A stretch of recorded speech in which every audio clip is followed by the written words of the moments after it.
Hey folks, welcome back to another video. Looking at the charts, I just saw a huge red candle, even in the 1 minute chart. Ethereum, Bitcoin, Solana, for example, Ethereum went from 2105 all the way to 2084, and then it bounced back. So we're having a huge liquidation event happening right now.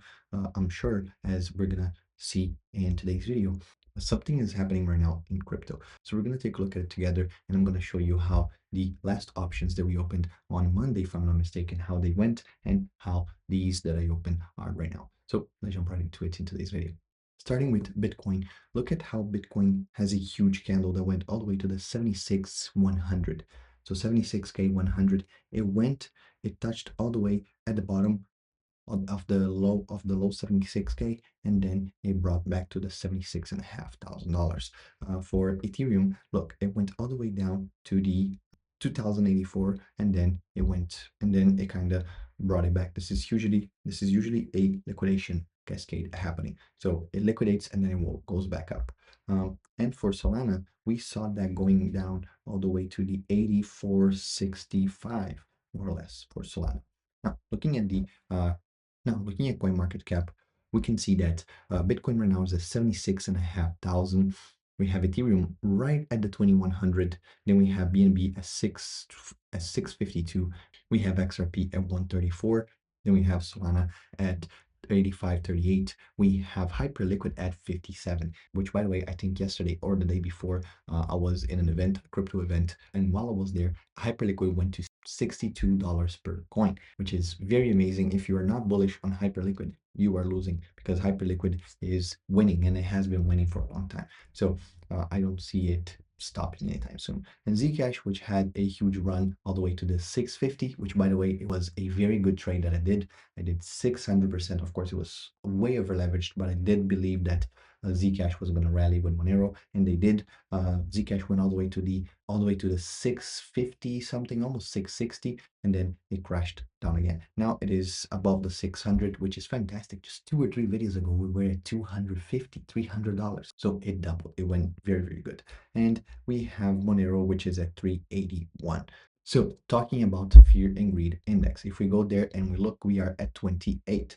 Yesterday we were at 29, but in the beginning of the week we were at 25. So people are still scared. And right now, after this huge candle that we saw right here, they most likely are going to be scared even more. Tomorrow, most likely we're going to go back to extreme fear, I believe. So we need to keep an eye on this matter. Now, looking at how my options did. So let me go here to Bitopex and scroll to my options, and then maybe you already sneak peeked, but I'm going to show you what I opened. So zooming right here, you can see that the options that I opened, which was this right here, the 18th, I collected $50 and it was full profit, as you can see, which was a return of 1% on the margin deployed. So very good. It was, a standard trade, but it was a very good entry for us. And because of this huge candle, which you can already see right here, there we go, this huge candle right here, because of it, I saw it and I took an opportunity to enter, and this is what I did. If we go back to portfolio and go down right here, I sold a put. Is it scary to sell a put when the market's going down? Yes, but because the market liquidated this much, I sold this one, because no way that we're gonna be staying at this price right now, because it was so fast. So if you look, we are outside of the Bollinger. So most likely, yes, we're going to go down, but we are going to still close above it for a little bit, because we went almost in the oversold territory on the RSI, and the MACD also looks like it should hold above this for a little bit. Price doesn't like to stay outside of the Bollinger Band, especially when it is a huge red candle or a huge green candle. It tends to slow down a little bit. So this is what I'm expecting, and hence why I sold a put. So I sold a put for 2050. So that's where my strike is, my price of importance is. If it stays above this price, then for me it's good, and it looks like it is. Look, it's already going up, and I should be collecting around $58 for this one. So that was my thought process. Oh, and we actually made money on the options card as well. So if you remember, last week I showed you the cards that I traded, And look at this.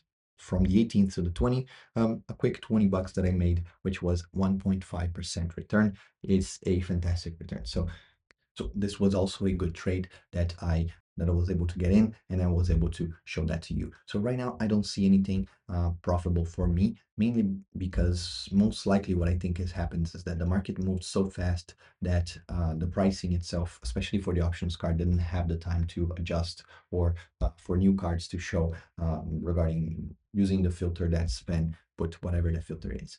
So before we end, this is going to be most of an update video because I already posted this week. So just another video right here to show you guys that we are in the past 24 hours, longs got liquidated. Let me bring this back here so you guys can see.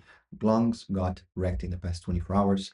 Most of the longs, you can see 80% in the past 24 hours were long positions liquidated. And looking at this, $224 million liquidated in the past 24 hours. You can see 224 million of long liquidations and short liquidations of 52 million.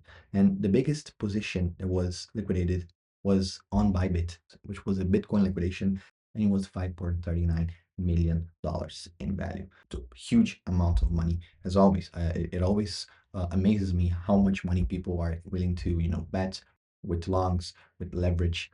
And this is why, even though I trade and I use leverage, I always tell you that options are a little bit better, because you can lose just the collateral and you can still make that huge returns, especially without having to predict direction, which is something that will always, or most likely, lose you money in the long term. Speculating on price itself is hard. It's not only hard, but you're also playing, people who are market making, people who are hedging. So you, as a retailer, 90% of the time are not going to be able to monetize with that strategy. So before we end, let me actually just draw a line right here, right now, all the way to the 24th, so we can keep track of how this trade went. So we're around 5 a.m. Yes. And then I'm gonna put, was it the 2050? It was the 2050. So as long as Ethereum stays above this line, which again, I do believe that it will, then we should be fine. So as long as it says above this line right here by expiration, which is right along this vertical, then we should be completely fine. And let me know in the comments if you believe this was a little bit of a dumber strategy, or just, a nonsense strategy. Why would you sell a put when the market's going down? Because it went down so fast that I believe that it's going to recover, or at least recover enough to close above my puts. And when the market's going down, puts are a little bit more premium. So they have a little bit more premium. So they're a little bit more juicier than just selling calls. So that was my logic behind it. But let me know. I might be wrong. So I would like to hear your thoughts on this. As always, thank you very much for watching. Hopefully you had an amazing week and you have an amazing weekend. I'll see you guys next week for another video. Take care. Peace.